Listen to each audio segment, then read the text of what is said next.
Hear your voice.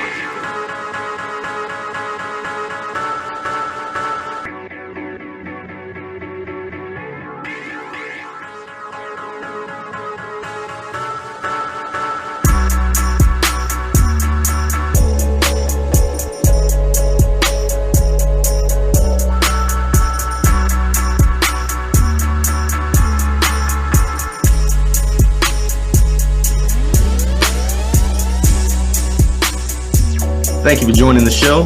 Thank you for joining our prediction show, right? Right. This is the show. You are now listening to the Wrestling Fans Podcast on what is an absolutely beautiful day. Trent, I don't know about you, but I hate it when it gets dark at 6 o'clock. Yeah. So we're done with that. We're broadcasting live from the TWF studios. Man, on a beautiful day outside. But nevertheless, we got a lot to get to.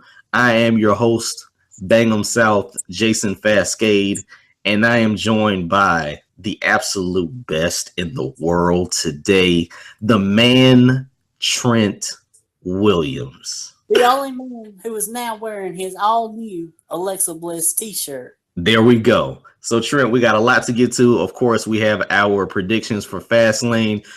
Ooh, we got to dive into Hunted. We got the Wrestling Observer Awards, and so much more went down in professional wrestling this week and last week because we took a little hiatus, let's be honest. So, Trent, are you ready? I'm ready. No, Trent. Trust me, man. We did our 50th show 2 weeks ago. This is the show right after 50. Obviously, it's 51 for people out there counting. We got Alexa Bliss as champion. You got a new t-shirt and a new pay-per-view heading into WrestleMania. And are it's you 2 ready? weeks before my birthday. Oh, gosh. Are you ready, Trent? I'm ready. Okay, let's do it, man. Look, this is a wrestling show, but we don't talk everything wrestling. This is a wrestling podcast, but we don't talk everything surrounding the world of professional wrestling. One of the highlights of our past couple of weeks has been the CBS show Hunted, which finally ended. It had the season finale, episode 6 or 7, I believe. But Trent, how did you think the show ended? I know we were both big fans of the show. Critiques, likes, dislikes. I didn't expect English and Steven to win. That was I guess you could call it somewhat of an upset. I've been kind of ragging on them the whole time, saying they didn't have a chance. But I thought the move they pulled last night on the finale was a really, really good move, where they outsmarted the Hunters with the diversion of having those strangers pull up and meet her sister. That was a really good move. So for anyone out there watching the show or who didn't actually catch the season finale, the two teams, the English King team, the King couple, King and English King.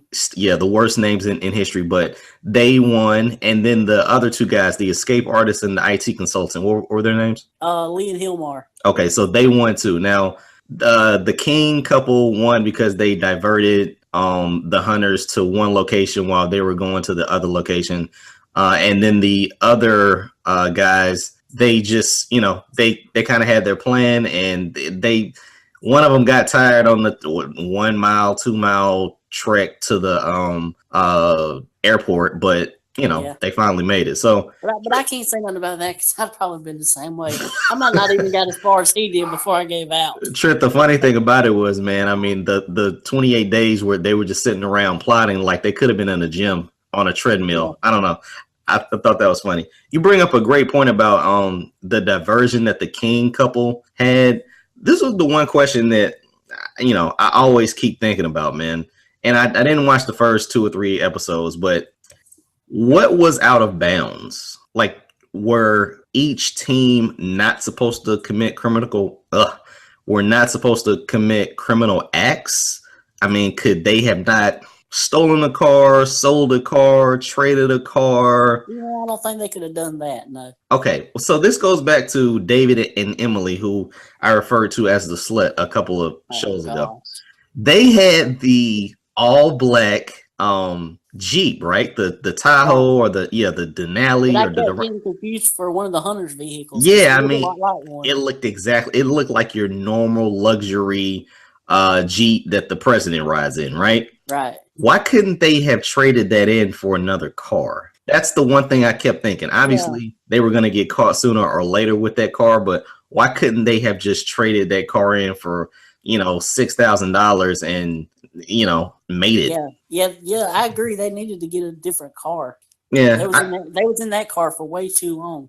way too long. And they were feeling pretty comfortable after doing all these other moves, but that was their downfall. The Yeah. other thing, And another thing, as far as the finale, I thought that's what was going to happen with Lee and Hilmar because they had been in that car they were in for a good while too. yeah, and I mean, at the end of the day, man, this is a show. There were so many moments that kept you interested, but also to me weren't realistic. Like, especially when the two Muslim guys got caught, the hunters are they're pretty much surrounded them. They pretty much know where they are on this lot, right? It was an empty lot. That was the weirdest location I've ever seen. Well, you've never, come on, Trent.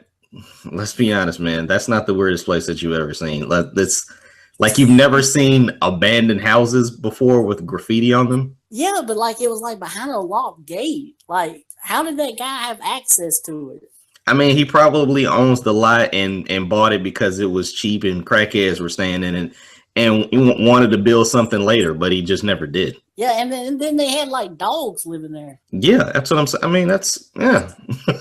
the guy owns the lot and it was abandoned. Either way, they picked that spot to kind of hide out. My thing is, when the hunters were around them, there's a camera following the two guys. So at the end of this, the hunters are like, "Where are they? I don't see them. Do you not see a guy with a camera?" Yeah.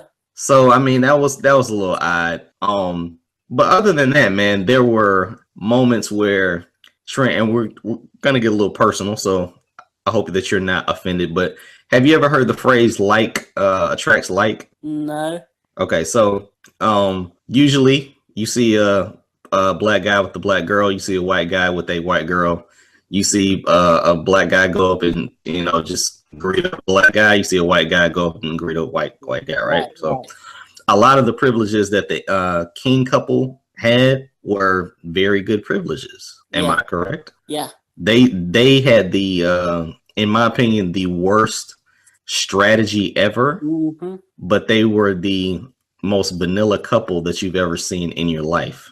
Right, the most like unlike you wouldn't expect them to like murder you or anything if you invited them in your house. Right, but the fact that they kept going up to people that could have been murderers, rapists, and serial killers was just the funniest thing ever. So, they had a great stroke of luck, and I mean that kind of goes back to what I think we've said before is the camera being there that helps them. Well, yeah, if you look at the show, their pitch makes them sound like crackheads. I mean, that's what the pitch sounds like. So obviously that's their pitch, and then the camera's like, "Hey, huh? Did you hear Nug? Oh, that's what you call Nug." Yeah, Snuggles. Yeah, Snuggles has made her first appearance, but here's the thing, man. Like, they obviously had a pitch, and then the camera behind them was like, "Hey, I'm with CBS. This is what we're doing. Could you help us out?" Right? Right. It's just parts of it that seem unrealistic, but it was an intriguing show to watch. Yeah, I mean, it's kind of like wrestling. You have to suspend your belief at times. Yeah, true. Trent. Last thing, because I enjoyed it. I just, I like picking and stuff, man.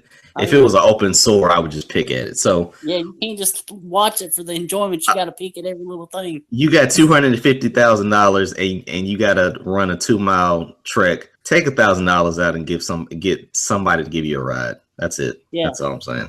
Or they would have been out of luck. I mean, what if like they were running down there and like somebody seen the money and tried to rob them or something?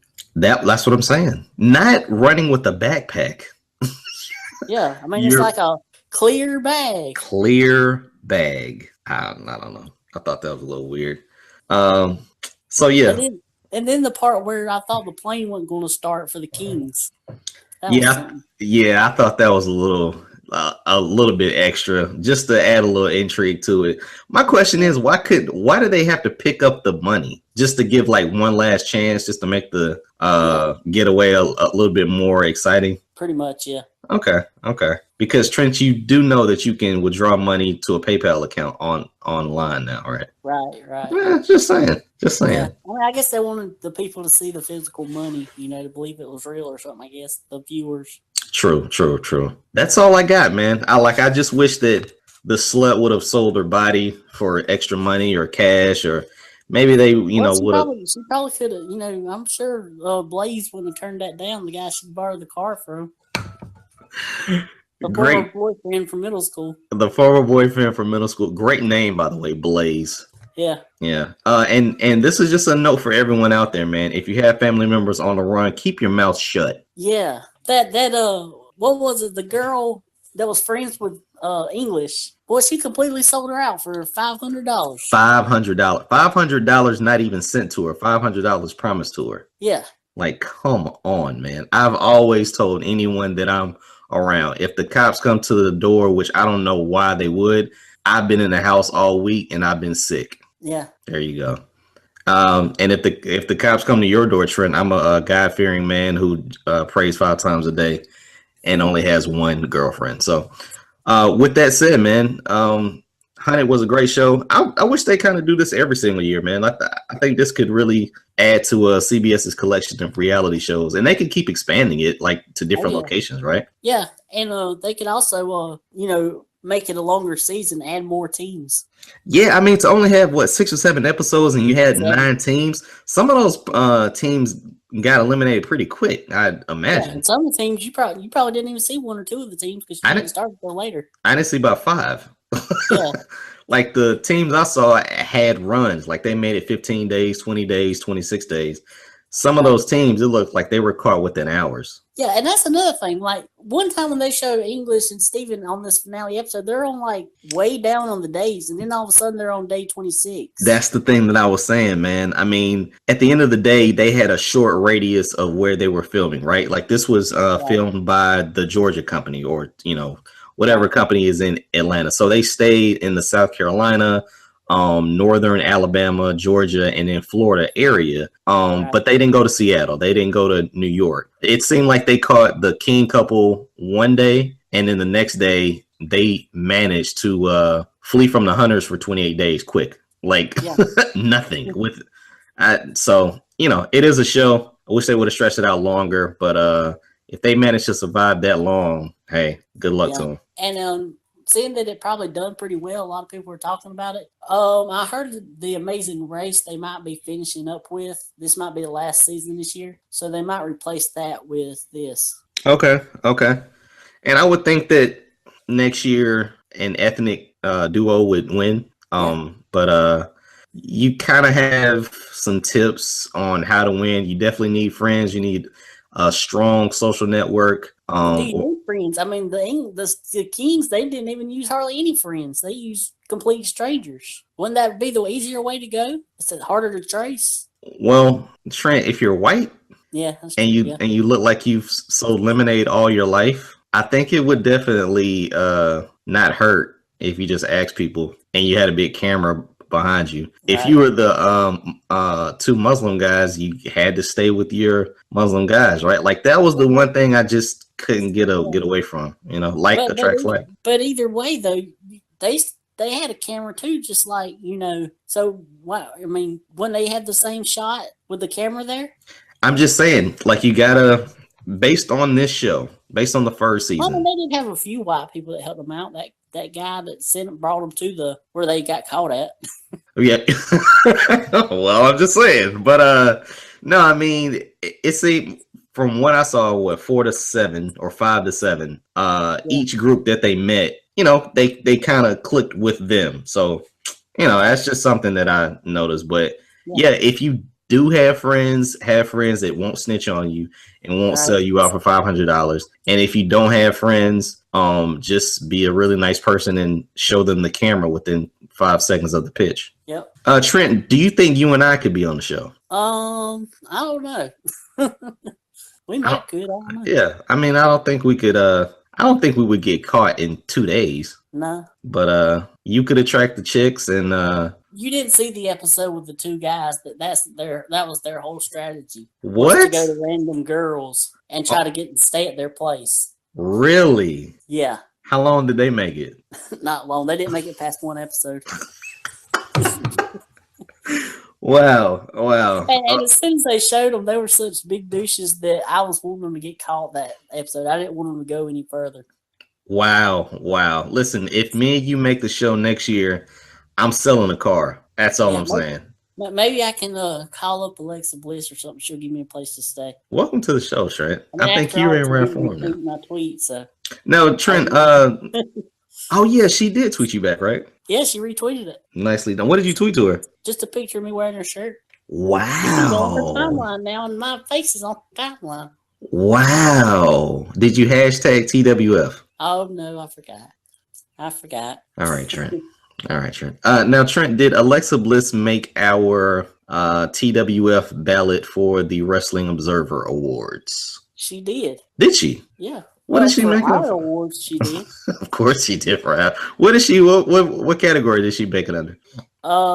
We probably had her for like all of them, or I probably had her for all of them. All right, man. Well, let's get to the results of the Wrestling Observer Awards. They finally came out with the results, right?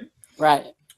Yeah, they were a little bit delayed. He usually has them out before this, but I think he's been having problems with I think his mama had a stroke or something, so he's been spending time with her or something. So this is Dave. This is Dave Meltzer who made them. Oh, okay. I got you. Yeah. So I'll give you the top. Should I do the top 3 or top 5 in each category? Listen, there's so many categories. Let's do top 3. All right. And then obviously I want to hear some top 5s and some of the categories that are a little bit critical. But based on your results, man, I probably might want to hear all of them. So just let's go with top 3 for right now. All right. So for the Lou Thez Award, the Ric Flair Wrestler of the Year Award, we had AJ Styles winning. Then Okada comes in second, and Naito comes in third. Okay, all right. Can't knock that. Okay, let's see. The most outstanding wrestler, AJ came in first, Omega came in second, and Okada came in third. Okay, can't knock that either. If you can't notice, the Observer Awards are very Japanese friendly. Oh yeah, they're leaning far to the east, right? Oh yeah. Biggest box office draw. Number 1 is Conor McGregor. Number 2 is Brock Lesnar, and number 3 is Nate Diaz. Okay. All right. And CM Punk got 6th in that. What was 4 and 5? John Cena and Naito. So it looks like I need to YouTube Naito. Yeah. Hang on a minute. All right. Yeah. Go ahead. All right. Go ahead. Okay. Go ahead. Yeah. You probably do. He's pretty good. Okay. Feud of the year. Now I don't know how this got it, but you watch more UFC than I do. Conor McGregor versus Nate Diaz. Yeah, that. What? Yeah, go top 5 here. Yeah, I want to hear top 5. John Cena versus AJ. Okay. Los Ingobernables versus Chaos. Charlotte versus Sasha, and DIY versus Revival. What was for? Okay. As far as wrestling, as far as wrestling storylines, 4 should have been number 1. If it was totally wrestling, 4 should have been number 1. I don't know about Los Ingobernables. And what was number 2? Cena and AJ. Yeah, it was definitely 4. That even though we had title changes every single week, man, that was the biggest feud of 2016 with them going back and forth the whole year. It did. It lasted the entire year. You had, what was that, the air? Where's the heat on? You had John Cena and AJ, like they battled during the summer, and they just Styles kept Cena's name in his mouth. But okay, so I do watch a lot more UFC than you do. The Diaz Conor McGregor battle, they had 2 fights. So you can kind of look at it like it covered most of the year since they had 2 fights. But it was big. It was big when Conor McGregor lost the first time, right? Right. And to be honest, I don't even know what happened the second time.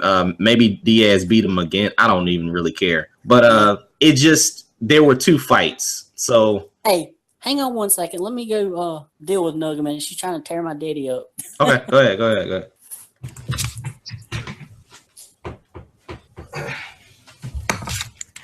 Hey, Trini, you back? Okay, cool. All right, let's see.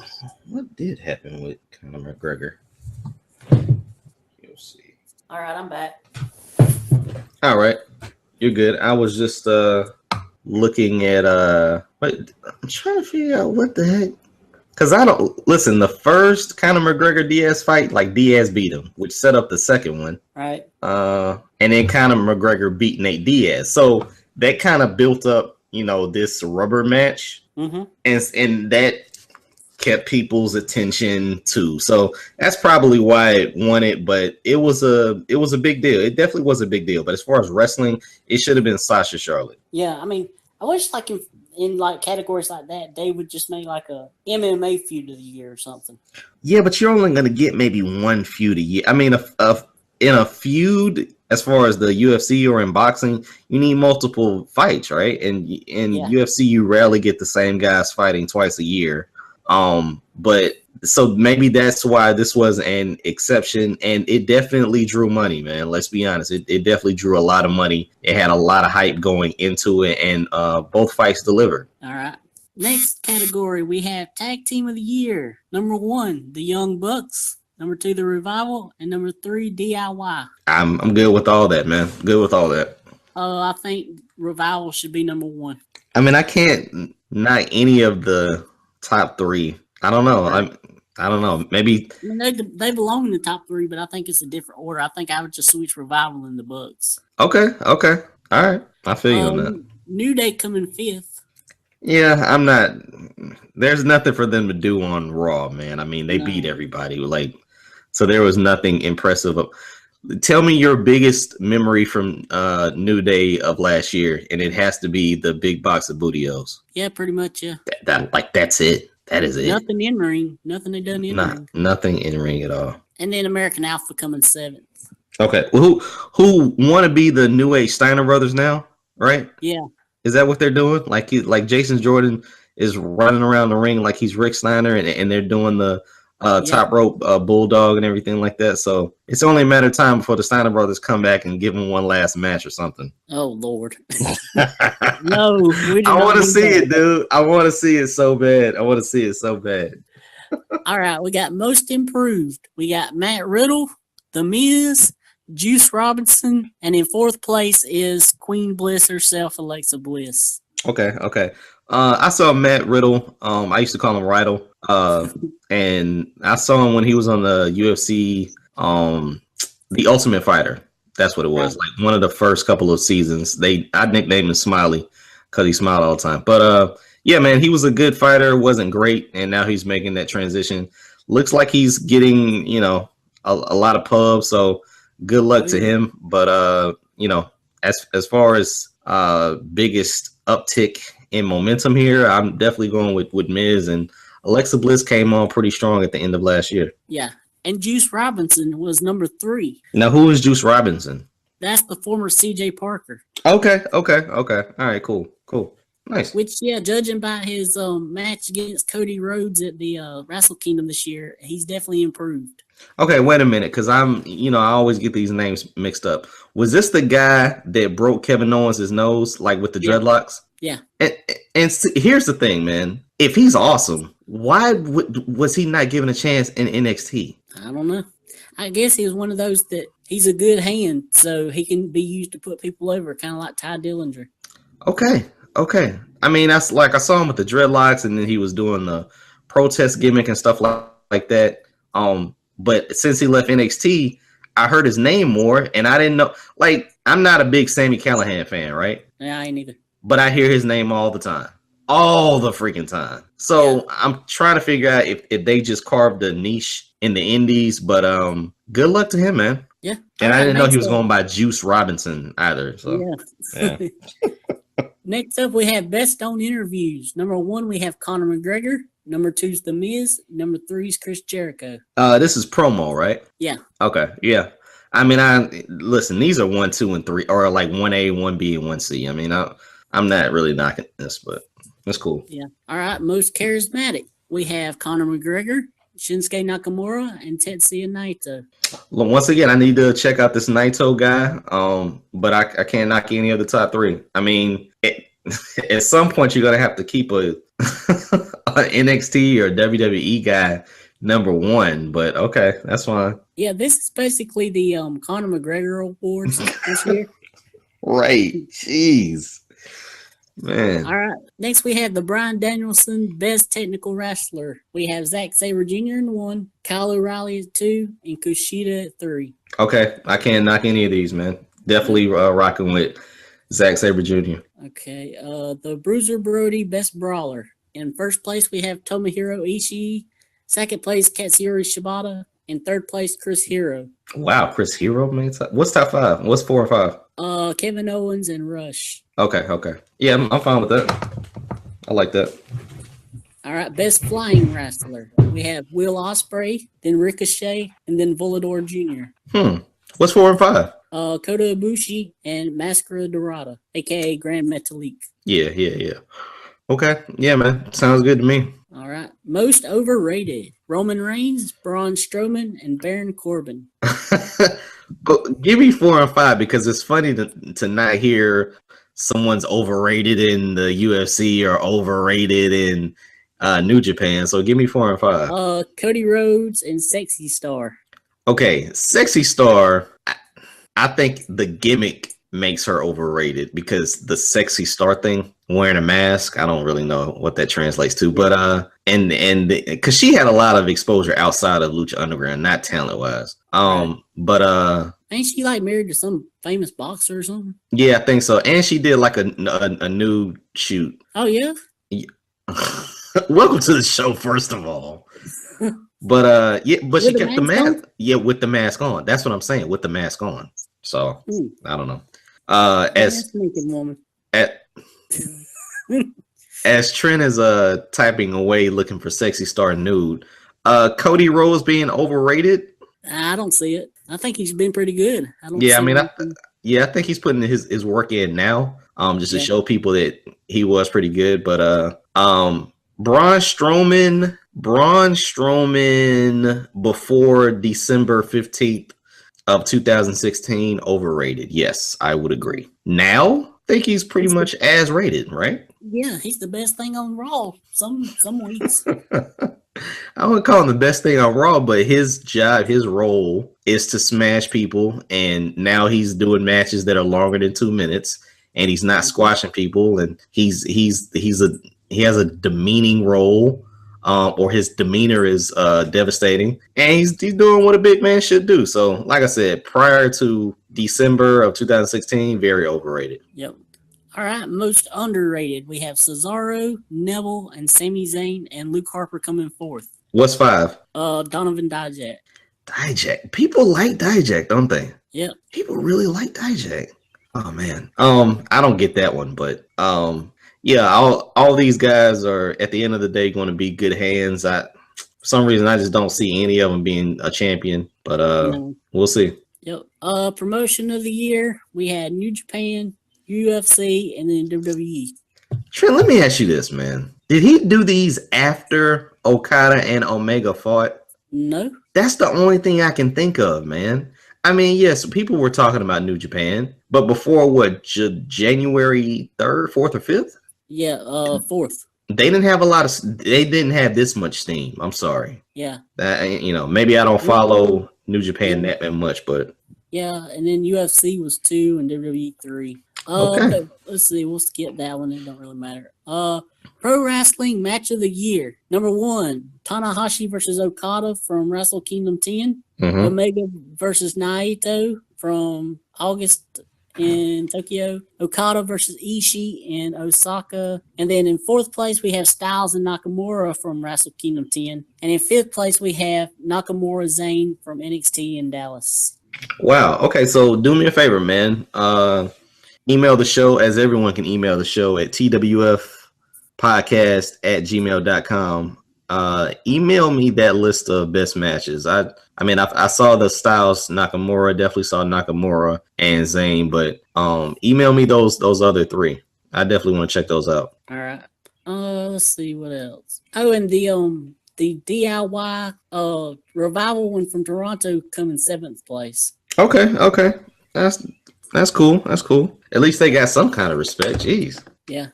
Rookie of the Year, Matt Riddle, Leo Rush, and Fred Yehi. What's 4 and 5? Shayna Baszler and Takuya Nomura.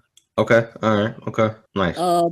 Best non-wrestler. We have Dario Cueto, number 1, Daniel Bryan, number 2, Paul Heyman at number 3, Maurice at number 4, and Stokely Hathaway at number 5. What's 6 through 10? Just to be curious. Renee Young, William Regal, Lana, Ghetto, and Katrina. Okay. All right. Yeah, I would have put Renee Young a little bit higher, but that's just me. That's just you.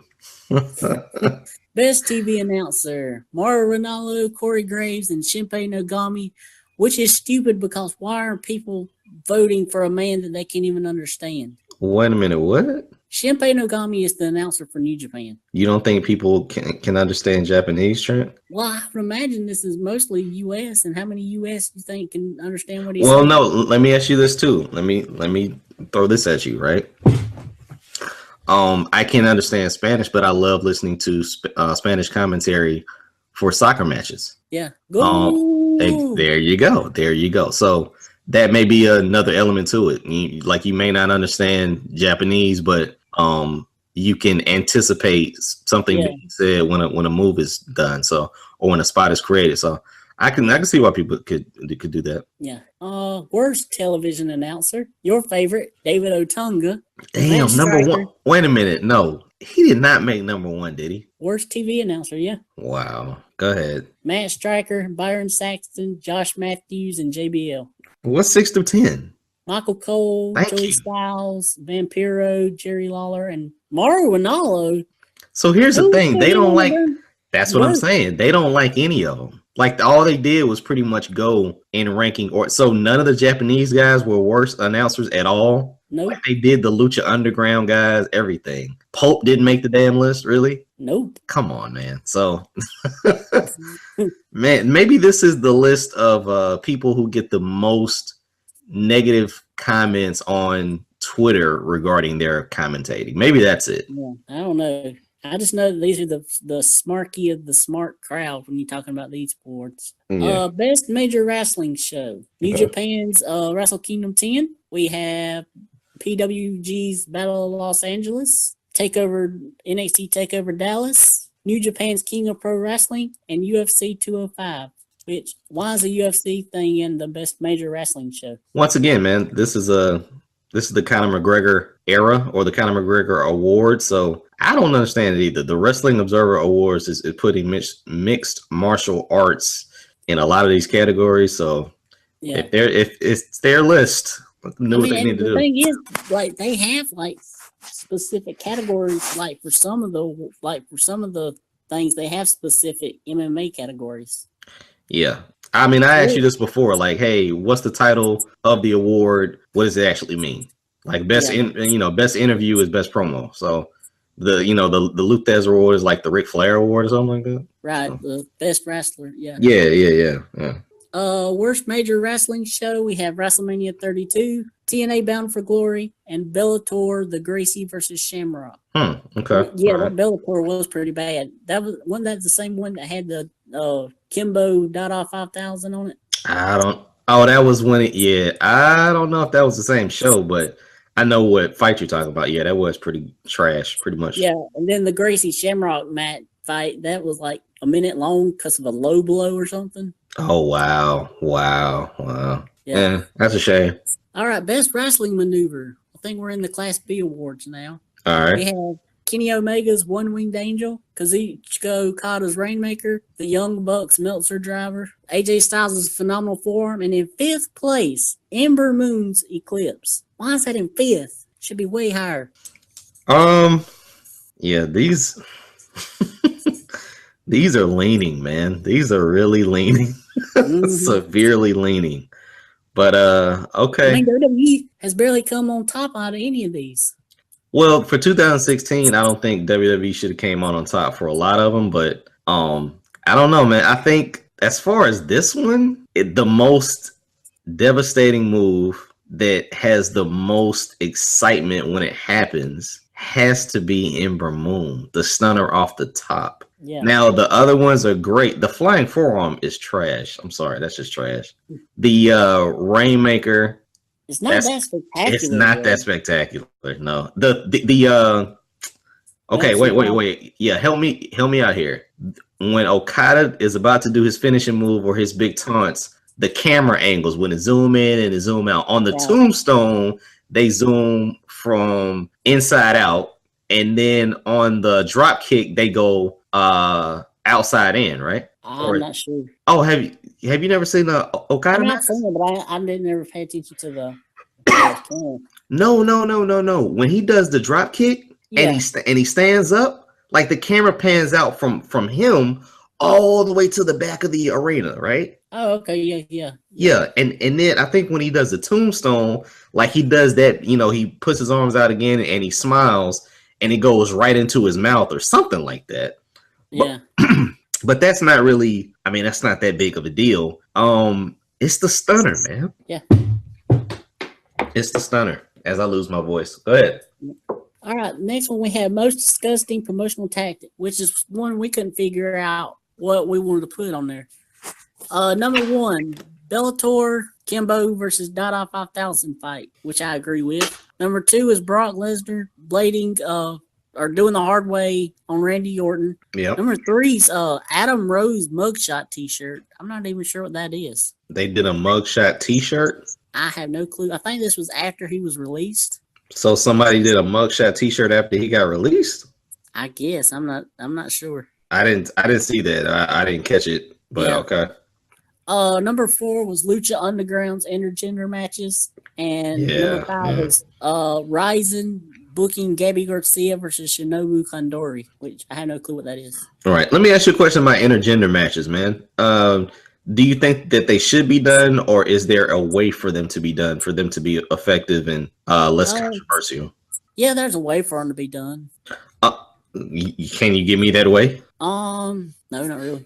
well, I ain't totally against them. Okay, let me ask you this. Like, and I'm this is throw Sammy Callahan under the bus day, but what's the girl with what's the female that is tatted up like CM Punk? Is it Lovelace? Does she have a mohawk?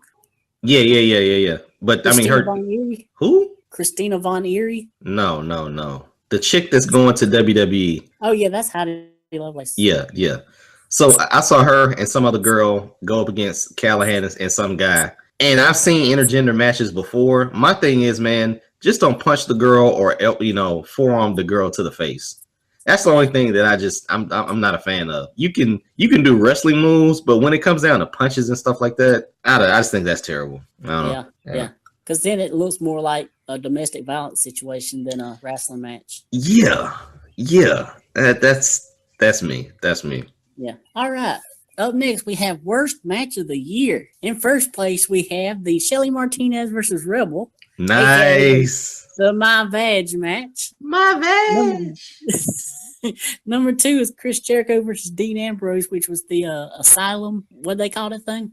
Oh, that crappy Ambrose Asylum match? Yeah. Oh, yeah, that was trash. And number 3 is Dada 5000 versus Kimbo. Okay, yeah, so these are pretty good. That was a pretty good list. Yeah, you had to go with the My Vag match is the worst, though. That was pretty good. Still couldn't believe that was a match. I'm sorry, I just couldn't believe that was a match. Yeah. Worst feud of the year.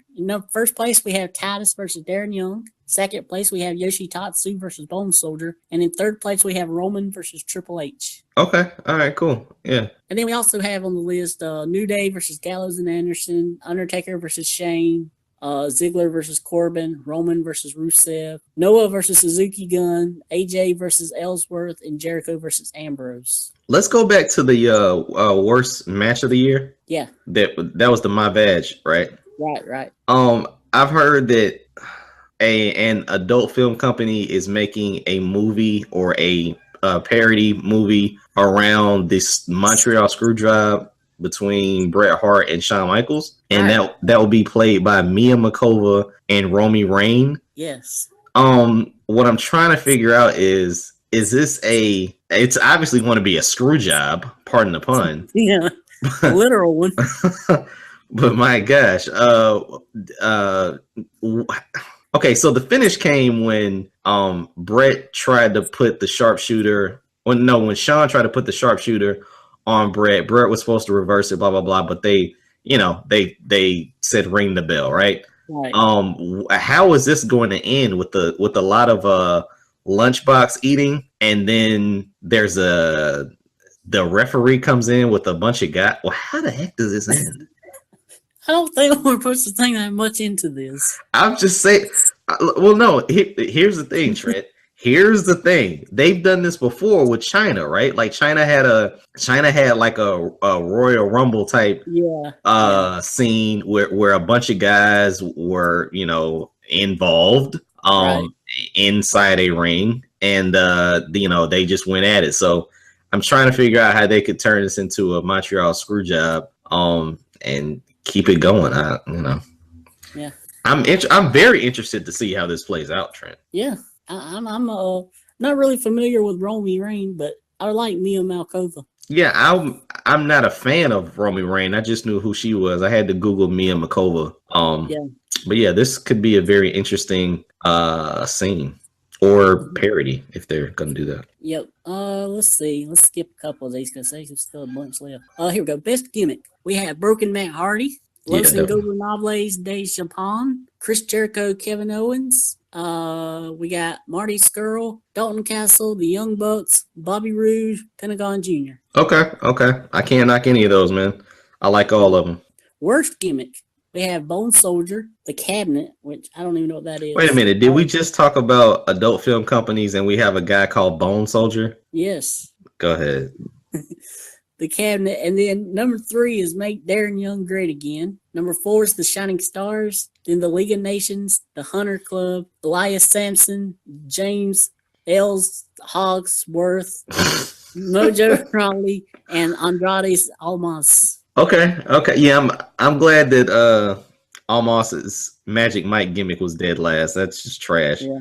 But okay, cool, man. Yeah. At least they're picking off what we said were just just change the stuff, man. Just change it. Change it. And that's the Observer Awards. Okay. I mean, we went through those pretty quickly.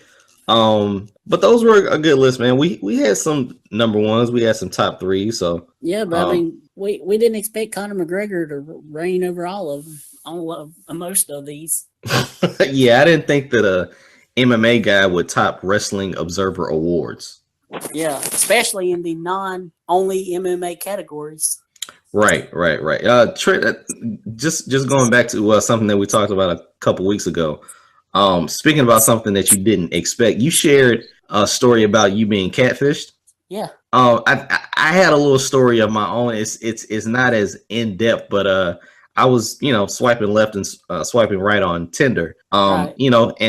Saw a cute chick and met up at a spot like where you can jump on the trampolines and stuff like that. You know what I'm talking about? Yeah. And shocking enough, Tina was a Tim. Tina had more razor bumps than I do.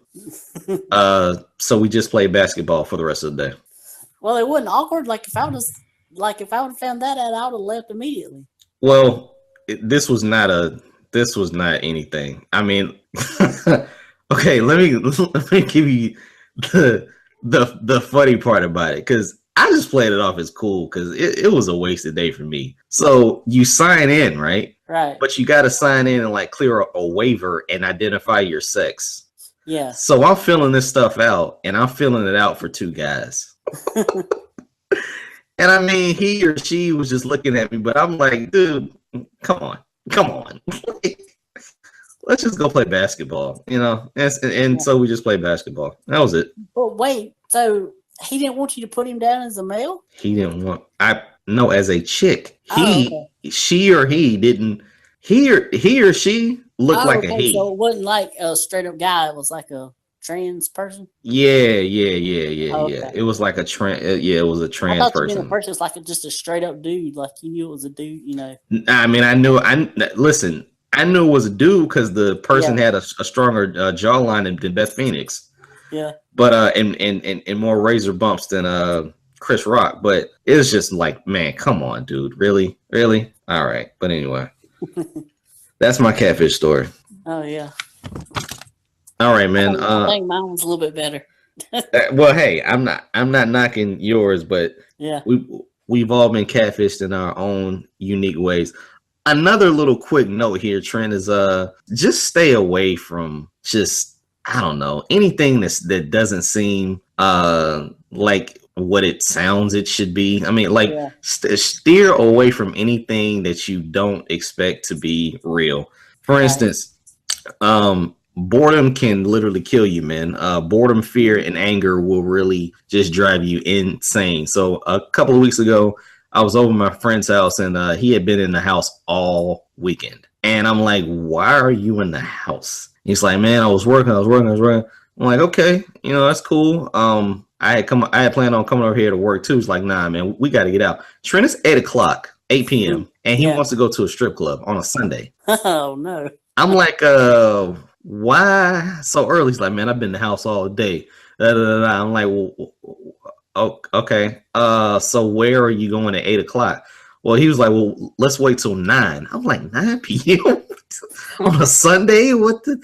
So at 9 p.m. we go out and there's nobody in there. Like, there's nobody in there, right? We're in there drinking high cost shots. We're basically just treating it like a bar, even though we paid $20 to get in. Like there's only one girl in there. Like, some of the girls didn't even come in there with wigs on. It was terrible. And so a couple of guys came in and they saw it was dead too, and they started talking to us about going to amateur night at one of the best places in town, or one of the most notable places in town, Uptown Cabaret. Right. If you ever go, I wouldn't recommend it, but it's a really nice place to go. They said amateur night is like the best night, whatever. It's a real nice place to go, but you wouldn't recommend it. Yeah, I'm not a fan of I'm not a fan. Oh, Trent, you do not understand. Trent, if you're a lover of filth, if you are a lover of filth and smut, you might want to go to a strip club. But you understand that in South Carolina, everything is South Carolina.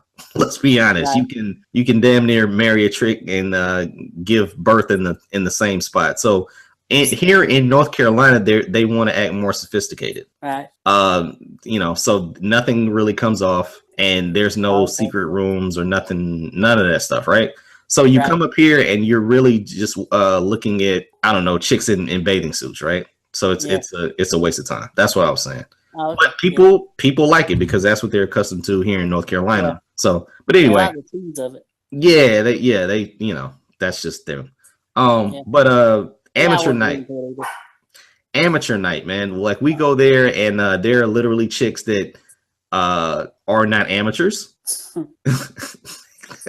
One chick came up and slid off of the stage.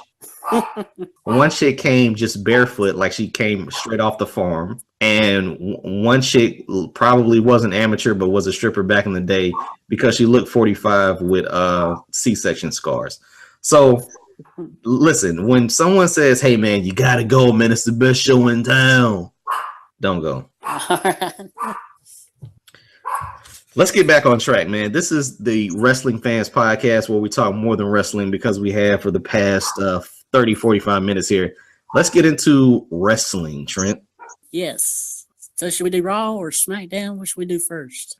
Let's do Raw. We had a couple weeks of Raw. Obviously, Kevin Owens and Goldberg are really going at it. Braun Strowman is developing into the man. And we still get a little bit of continuation with the women's division. So what else can we talk about as far as Raw? Well, we got a bunch of Hulu excuses. Oh, let's do it. Let's go. All right. So I'm just doing this week because I deleted my notes from last week. Go ahead. This week we had Big Cass versus Luke Gallows, or defeating Luke Gallows. Wow. Sheamus defeating Titus O'Neil. Wow. Big Show defeating the Shining Stars, and Gallagher and Perkins defeating Kendrick and Nice. Once again, if you are a listener of the Wrestling Fans Podcast, chime in, man. Tweet us. at TWF_podcast. Send us your email at twfpodcast@gmail.com. Tell us how bad these little segments were. I mean, how irrelevant they were to the overall 3-hour show.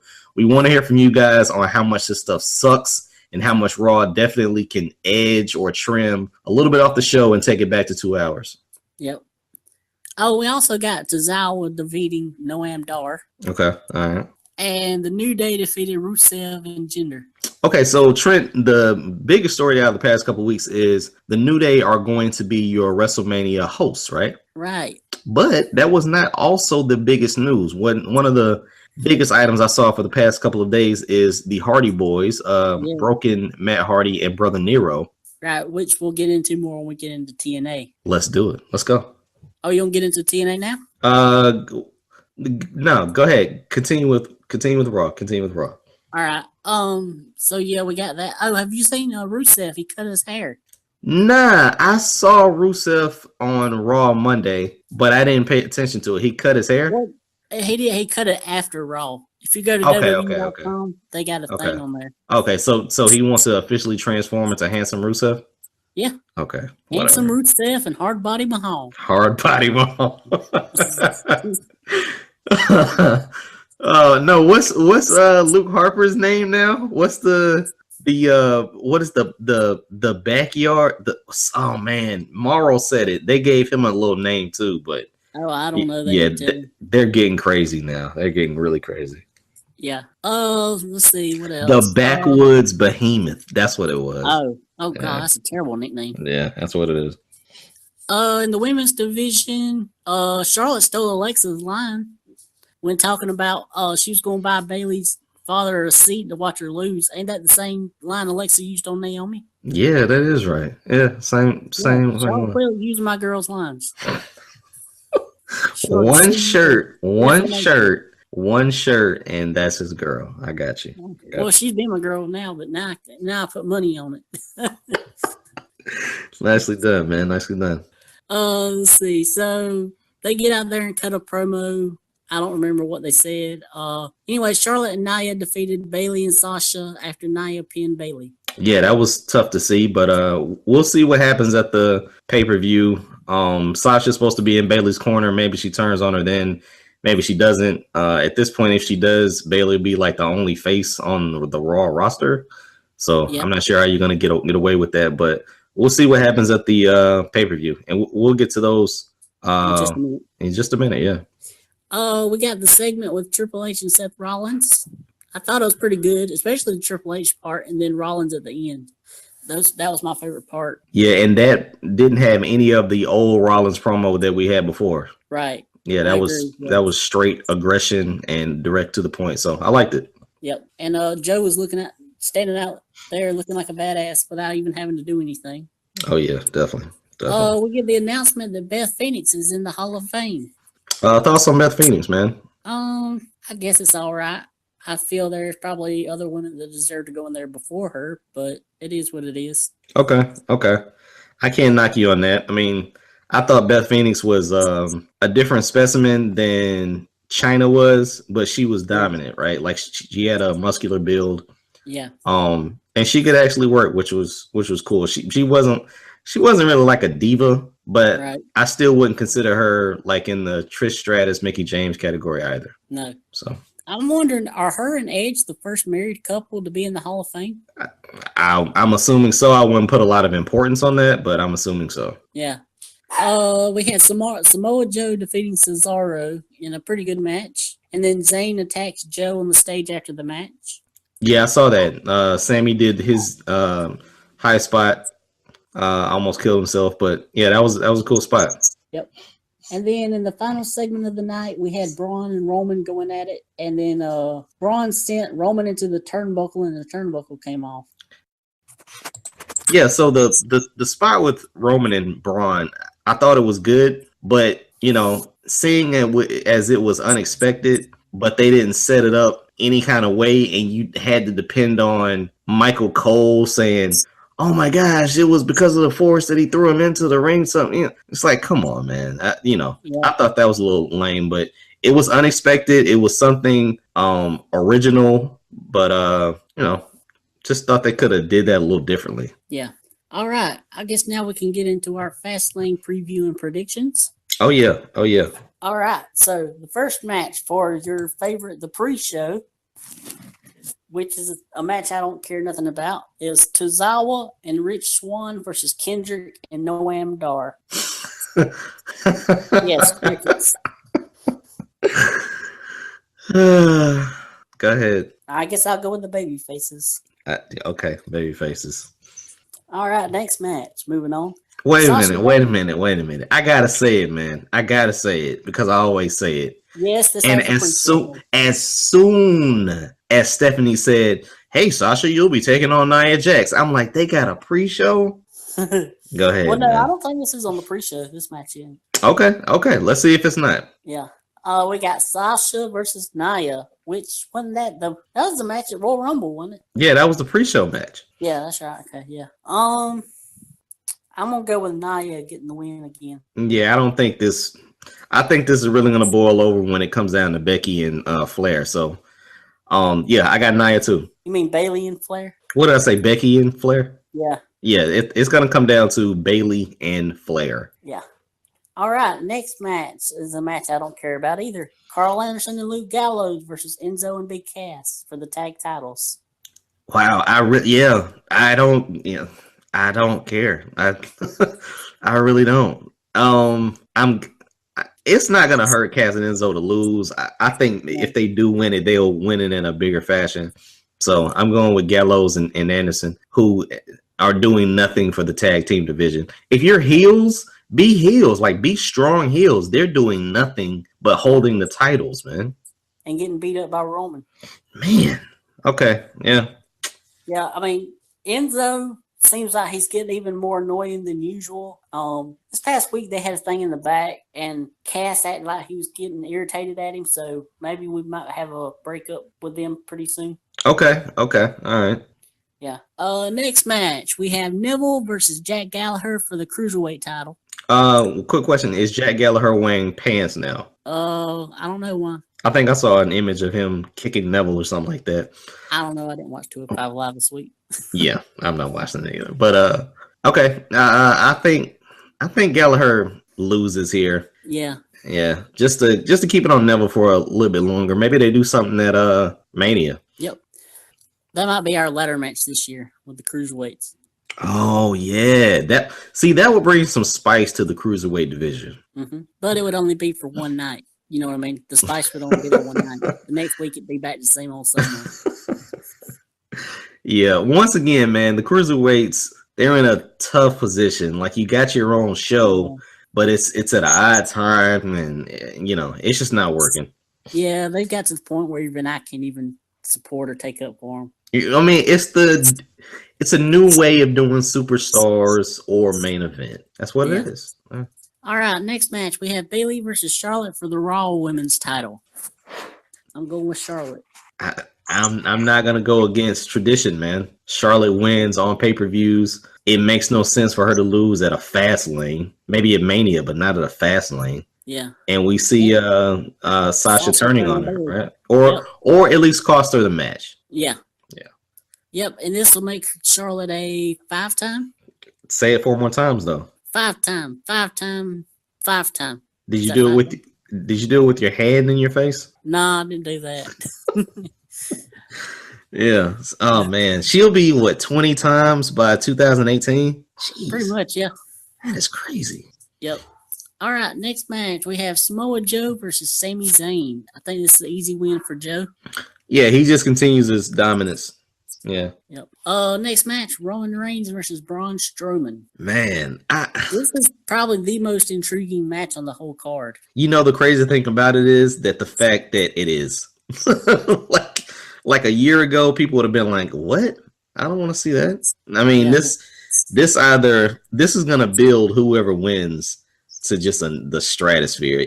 If Roman overcomes the Giant, then he has to be the guy, right? But if Braun beats Roman, it's Braun's world. Yep. But the thing is, this can't have a clean finish. Okay, so do you think someone will get pinned 1, 2, 3, shoulders on the mat? I think Braun will pin Roman after Undertaker interferes or does something. Really? Yeah, because I mean, if they're building that matchup, they got to find some way to start the feud back up. Okay, so what has been the past couple of announcements or rumors regarding the Undertaker? Him and Roman's the only thing. Okay. I mean, I guess the Undertaker could be vindictive and come back and knock him down a peg for costing him a match at WrestleMania, or costing him the winning spot in the Rumble. But man, I just certain ways that you can get this done, like when you know that they're going to happen, there's no way possible or any reasoning for it to happen other than being that vindictive. I mean, I don't know. Like my thing would be unless, I mean, the only other way they could do it is maybe have like a double count out where both of them just beat the crap out of each other or something. Well, here's the thing. If you say that Undertaker's out of WrestleMania, who wins the match? Neither, because I mean, whether he's interferes or not, I can't see either one winning clean because they have to keep both of them strong. And see, that's the tough part about it, right? You got to keep both of them strong. My thing is, even if Braun wins the next night on Raw, who's there to answer Braun? He just beat the guy, so he has to go up against the Undertaker. And for a match that was supposed to happen last year and everybody got sick over it and vomited on the idea, you now can get Strowman versus the Undertaker and have the Undertaker overcome Strowman, a 75-year-old man overcome Braun Strowman. But at the end of the day, you can still do something with Roman in the back end. I don't know what that could be, but it's Roman. Like, you can do something with him. Yeah. I mean, it's really confusing because Braun, I mean, he needs to be in a meaningful match. He needs to be in something other than Battle Royal, but I don't see any spots for him unless they do him and Undertaker. But nobody's even talking about that match even possibly happening. Like, if we get Cena and Miz, which for all intents and purposes is going to happen, strongly against it, that knocks out the Undertaker, right? For Cena. So then you got to go Roman or you got to go Braun. Some way or another, you get a triple threat, maybe. I don't know. But I think you now get your Braun versus the Undertaker. I don't know where Roman goes here. But yeah, I got Braun winning this too, man. I mean, I don't want to see him pin Roman either, because you're saying that Roman is not the guy anymore if he loses this match. But I don't see Undertaker, like, I don't see the lights going dim and the Undertaker causes Roman the match like that. Yeah, I mean, like, if they did put Braun in the Battle Royal, one idea I had is he is the one that's responsible for every single elimination in the match. Okay, listen, you can do that. I mean, you can definitely do that, man. I mean, I'm not knocking that. If we're saying Undertaker's is going to be at WrestleMania, it adds a different dynamic. If we say he's not, it adds a different dynamic. And here's another thing, though. Big Show's free now, too. Exactly. Because it don't look like the Shaq match is happening. Nah, that Shaq thing is not. I feel bad for Big Show on that because he worked so hard to get in shape, Yeah, it was funny when you hear him talk about why he got into shape. He said that John Cena made a comment to him when they were joking about, hey, who would want to see a giant with abs? And then John Cena looked at him and said, yeah, who would want to see that? Yeah. And so he took it as a challenge, but he got into great shape, man. Whether it was a match versus Shaq that was going to happen or not, they could still do something the night of where Shaq body slams him or something like that. But we'll see what happens with that. So do you think there's a possibility we could get a Braun Big Show match again? Because it did pretty good on Raw. I think you could do something like that again, man. Like, I wouldn't be opposed to it. I think you could do something with Braun and Big Show and Shaq. Yeah. Maybe Shaq comes down to help him or something, Or make Shaq the referee or something. Or make Shaq the referee. That's a lot of beef in that ring, a lot of 7-footers in that ring. And that would still add a little bit of intrigue. Maybe they double choke slam Braun at the end or something. You never know. Yeah. And now the main event, Kevin Owens versus Goldberg. Okay. Can I live? Please. Can I have my hopes and dreams, please? You might have them, but I don't think so. Please, Jericho, come back and just show us how you could have flicked the TV with your middle finger and it would have collapsed. Tell everyone that it was sugar glass. Yeah. Cost Goldberg the match, and Kevin Owens in his only one black suit and his oversized belly remains as champ. That's all I want, man. I know it's not gonna happen, but I still want it to happen. Yeah. Bravo to WWE for keeping Jericho off TV though. Oh yeah. Definitely. Yeah. But I'm gonna go with Goldberg here. Oh, I never gave a prediction, did I?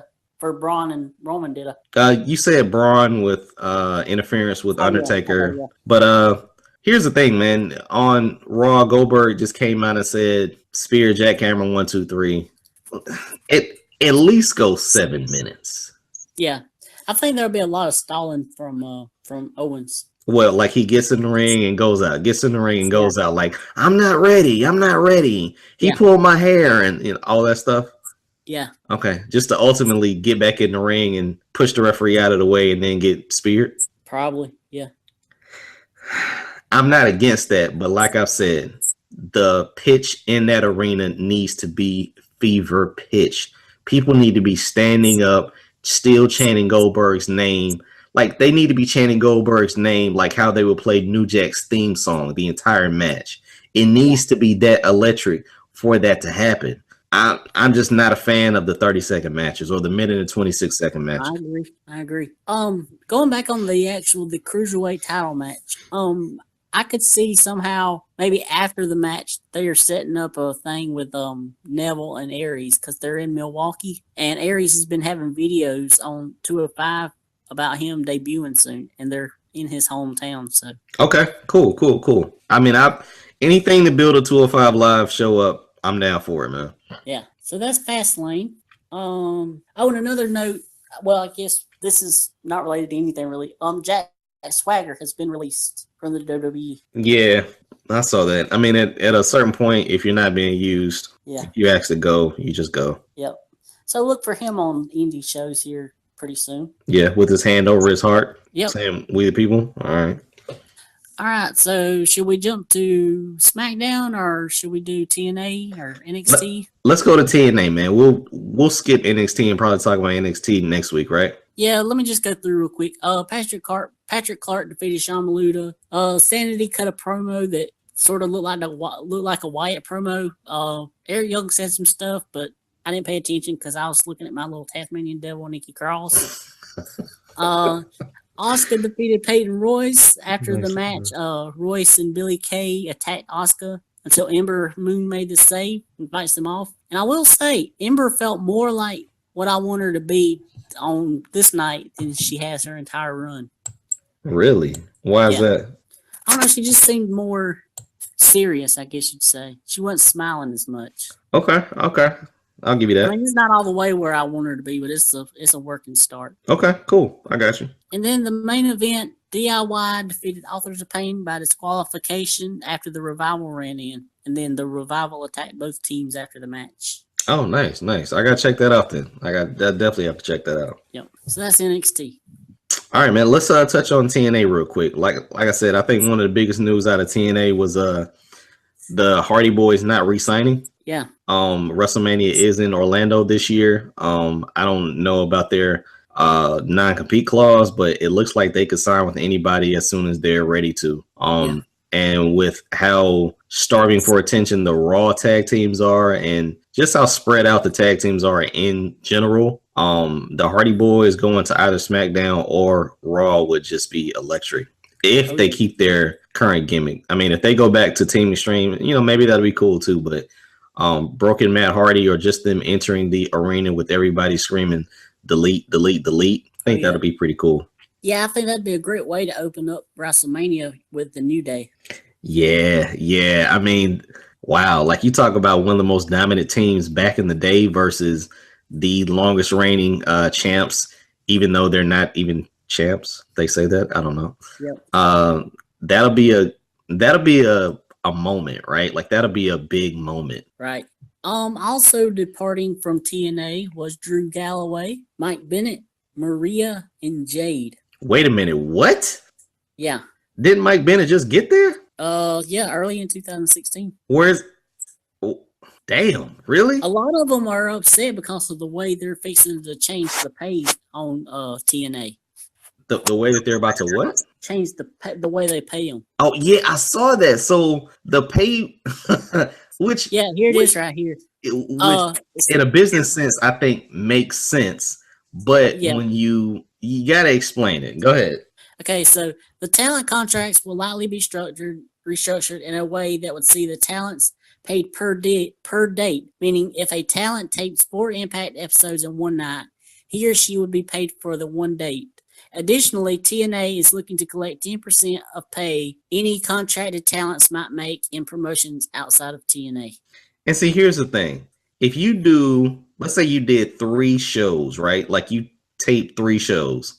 Yeah. They would get paid for 3 shows, which technically makes sense. But financially doesn't make sense because you're only working in a limited capacity in one day, so you don't need to be paid one day.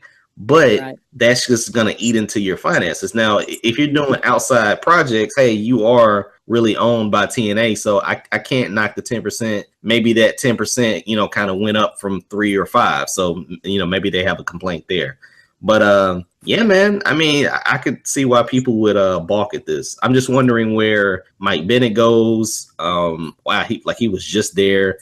Galloway pretty much just came back and was injured for a little while. So where are they going to go? It'll be interesting to see where some of this top talent goes to. Yeah, Galloway, I could see probably going to like these big indies, like floating around there, maybe doing New Japan or something. Mike Bennett, I don't know. He could do some indies too, I guess, but he might make his way down to NXT for us over with, along with Maria. Okay, and, all right. And also Jade. She could also make a nice addition down in NXT. Okay. We'll see, man. We'll definitely see about that. But at least, before Bennett and Maria left, they wrapped up the whole Allie storyline last week. What happened with Allie, Trent? So they had the wedding of Laurel Van Ness and Braxton Sutter, and we did the whole he don't want to marry her thing, and it ended with Braxton Sutter beating up Mike Bennett and then kissing Allie in the middle of the ring. Oh, wow. Okay. It was a happy moment. It brought a tear to my eye. Okay. I'll have to check that out, man. Was it a pretty good segment? It was all right. Okay. All right. I mean, I'm the wrong person to ask because Allie was in it, so anything she's in. Who is Laurel Van Ness? That's the girl that was on Tough Enough. I think her name was Chelsea Green on Tough Enough. Okay. All right. I'm going to have to watch this now. If you remember, there was a skit that WWE did where Stephanie said that Daniel Bryan was cheating with his physical therapist. Yeah. She was a physical therapist. Okay. All right. But he didn't want to marry this chick, and then he ended up kissing Allie because that's the chick he wanted or something? Yeah. So basically, Maria had told Braxton Sutter that if for some reason, I missed this part, but for some reason, Allie's working for Maria. So it's something about if he didn't marry Laurel, that she would fire Allie and he'd never get to see her again or something. So he made her pressured him into marrying her. It was a shotgun wedding. Okay, it was a shotgun wedding. Yeah. But we got the happy moment at the end. I got it. I'm gonna have to check that out though, because as soon as I Googled it, a lot of people are talking about it. So that's cool. Yeah, very cool. It's funny. Daddy was watching it with me, and I was telling him that Allie looked a lot like Nicole from Big Brother, and he didn't believe me. And then when she came out, he's like, "Oh my gosh, she does. She's got the same kind of nose. She ain't got no. Her nostrils are all closed up like Nicole." Nice. Nice. That's cool, man. That's cool. Yeah, I gotta check this out. This was an instant classic. It seems like. Yeah, and final note on TNA is they are taping their new set of tapings tonight, which will be the whole new change. Yeah, so are the Hardy Boys going to drop the belts? Like, what are they going to strip them?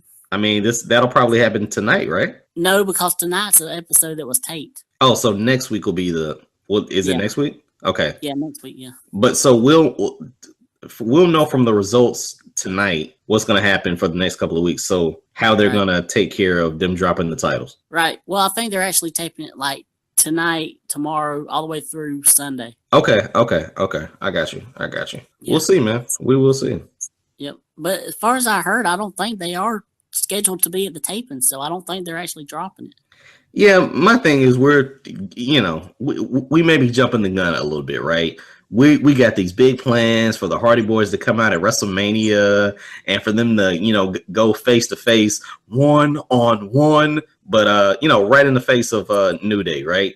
Chances are that's not gonna happen. Like we had big dreams that Omega would come to the WWE, or when the Bullet Club came, that they were going to be selling merchandise left and right, and it never happened. So chances are they're going to work out they're going to tweak the contract and the Hardy Boys resign, because that's the biggest thing. That if you're not a TNA fan that you know of, so losing that, you're not willing to risk trying to figure out who these new guys are. Yeah, well, supposedly somebody in the Anthem had told them that something about the Hardys had said something about other promotions were wanting them or something. They said, go ahead and sign with WWE then.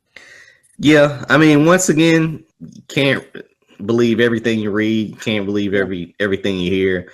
Let's see. I mean, you got 30 days to make it to WrestleMania. Like, remember, like maybe a couple of WrestleManias ago, they were trying to sign Brock Lesnar like right before WrestleMania and stuff, so it's a lot of stuff that gets thrown around. We'll actually see what happens. If they show up, they show up. If they don't, we'll see. Yep.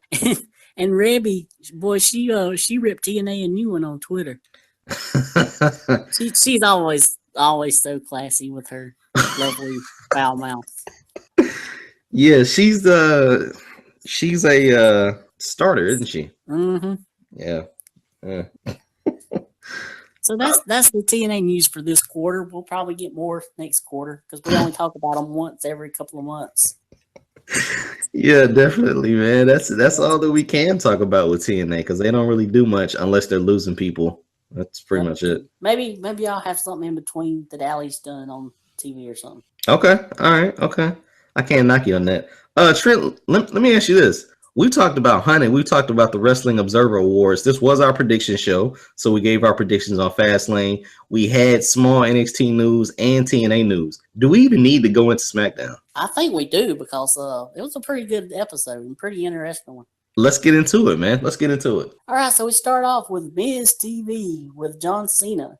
I really like the part that the Miz was getting, the part that Miz had, and then Cena started talking and threw out the same stuff that he always does. Yeah, Trent, let me ask you this, man. Can we get one promo where John Cena starts off the promo? Yeah. So it's different. That's all I'm saying, man. Because you can say all this stuff, Yep. And then Maurice tries to get in Cena's face, and she slaps him, and Nikki Bella runs down and says, "You don't mess with my man. Next time you mess with my man, I'll break you, bitch."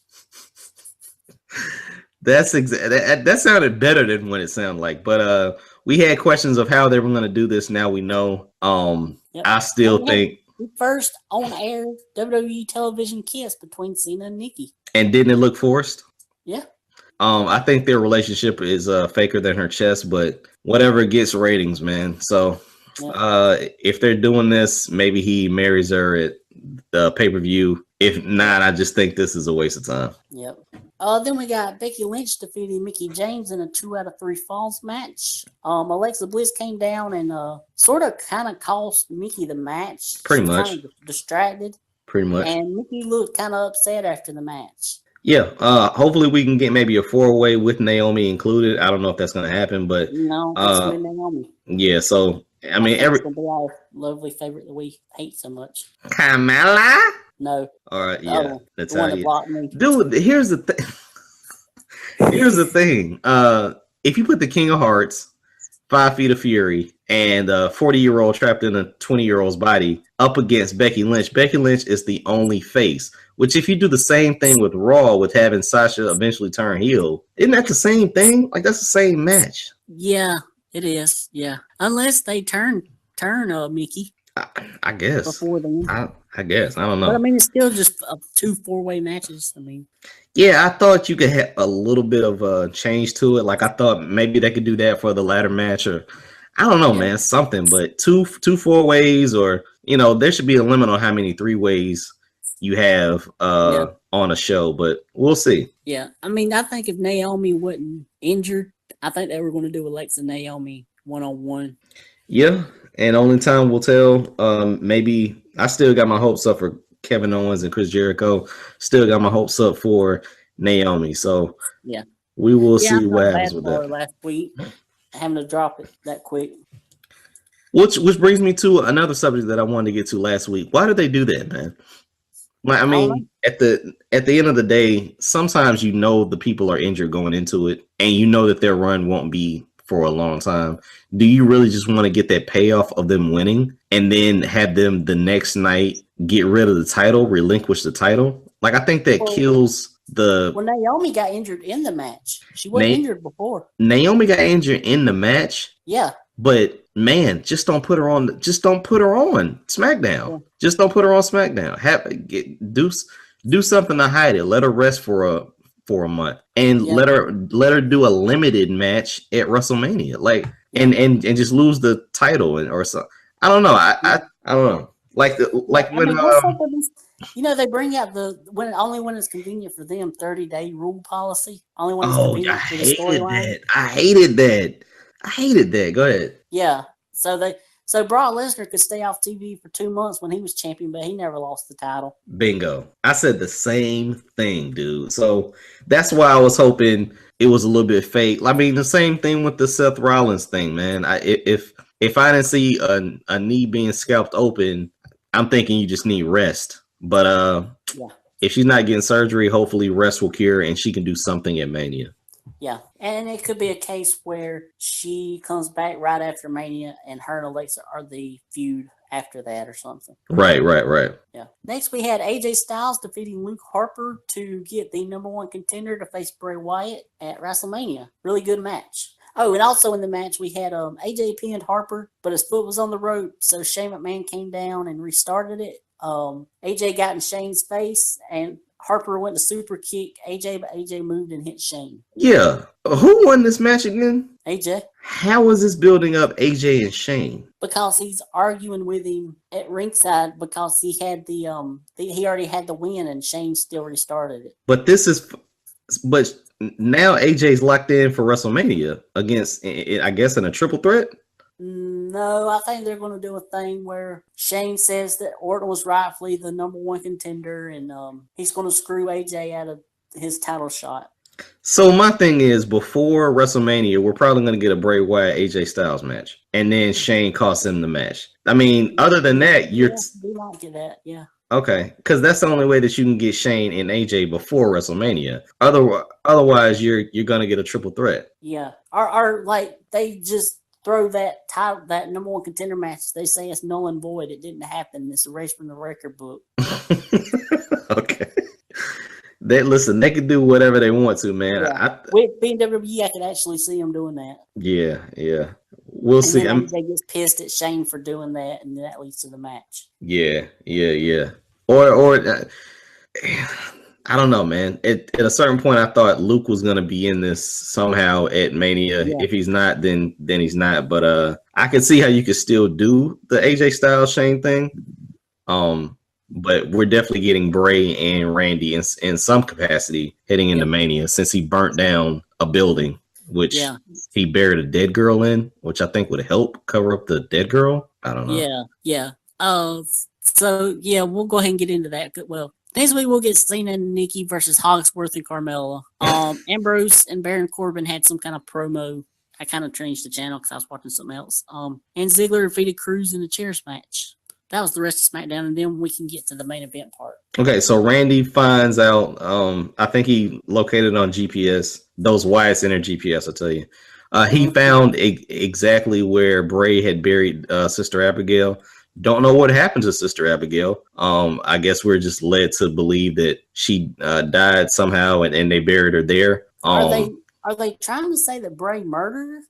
What I took from this was they're finally closing the door on the Sister Abigail thing. I don't think we're ever going to see this chick, so get rid of it. I mean, I thought we were going to get a zombie Sister Abigail. I didn't know what the heck. We had thoughts on bringing that chick in from the Decay to do it, but I didn't know what the heck they were going to do. So I think they were just killing that off. But I didn't know if I don't know if Bray touched his little sister. I don't know, dude. I don't know what the hell would happen with this, but the chick is dead and she's buried under a chair. I don't know why. And Randy burns down the house that she was buried under, which I guess would help bury her even more. Yeah, but I mean, ain't she already dead? I mean, she's already dead, so wouldn't her spirit still be alive, even if he burned the thing? Yeah, it I don't know. I think Bray built that house himself. Like he built it brick by brick, and so he was crying because his creation had just crumbled, and that was his favorite chair too, man. Like that was his favorite chair. But I thought that his favorite chair was the one that Dean Ambrose destroyed that time. I don't know, man. Like it was a cool visual to see a house on fire, and it was a cool thing. It was a cool visual to see Randy, kind of go undercover, join the Wyatt side, and then turn on Bray. Like that was cool. The visual of the house burning is still etched in people's memory, and Bray going berserk and pretty much crying before the show went off. That can lead to something, but the premise of it was a little unorthodox. Yeah, I like the actual promo that Orton cut. Yeah. Before he burned it down. And of course, when you set things on fire, you have to do the Randy Orton pose. Yeah, definitely. No, if you look like it also, the house burning also looked like it was burning in the Randy Orton pose too. I thought that was kind of funny. Yeah. But yeah, man, that was a cool way to end the show. The different camera angles and the music in the background, like the sounds, it all worked, man. It all worked. And I'm interested to see what Bray does next week. Like how he should be like all broken and like sad and not being himself. Yeah, but it should make him even bigger monster, right? Yeah. Like you killed the one thing killed the one thing. She was already dead. Like you destroyed the one thing that he really cared about, which was this house that he held this disclosed body under, which makes no sense. But you destroyed that. So now he's going to be even more menacing. He's going to be even more of a tormented soul, and people are still going to follow him, and he'll just cause destruction. Yep. So we finally finished everything.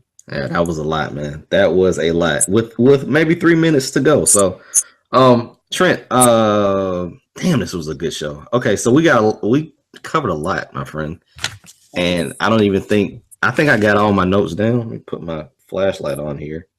Flashlight. Okay. Last thing. I was pissed that when The Rock was on Raw, he wasn't live. That sucked. Oh, yeah. But then when he called CM Punk, that headline stayed on WrestleZone for 2 weeks. I don't know why. Yeah, that's crazy. With that said, guys, ladies, listeners of the Wrestling Fans Podcast, make sure that you hit us up on social media. You can hit us up on pretty much damn near every social media outlet there is, but let's take it off from the top. You can hit us up on our official Twitter page for the show, which is at TWF_podcast. Ladies, make sure that you DM Trent. You can hit Trent up at his Twitter page, which is at MTW3589. And you can also hit me up on Twitter at BangEm South. Make sure that you subscribe and like our Facebook page, facebook.com/TWF podcast. And please make sure that you send us some email, give us some feedback for the show, or tell us how crappy those Hulu excuse matches were for the 3-hour Raw. Email us at twfpodcast@gmail.com. Trent, our YouTube page, which is growing by the day. Playlists have been added. We got our clips up there. We got special moments that we had on the show. So definitely go out and check our YouTube page out, The Wrestling Fans Podcast. Episodes are up. We are up to episode 51 right now. But for everything else, make sure that you like, retweet, follow, subscribe to all our channels, all our social media accounts. And with that said, Trent, it's time to plug your stuff, man. My thoughts on prowrestling.blogspot.com. I'll have my Fastlane review out probably by Monday before Raw. Okay. With that said, thank you for joining, my friend. Thank you guys for listening. We had a great show, a jam-packed show. It is the Fastlane weekend. We got our predictions in, hopefully Sunday night. after Trent watches the pre-show. Yeah, and it's my birthday. Oh, and it's your free 25? 28. Oh, son of a well, let's just say 25 then. Yeah, 25 sounds like a good number.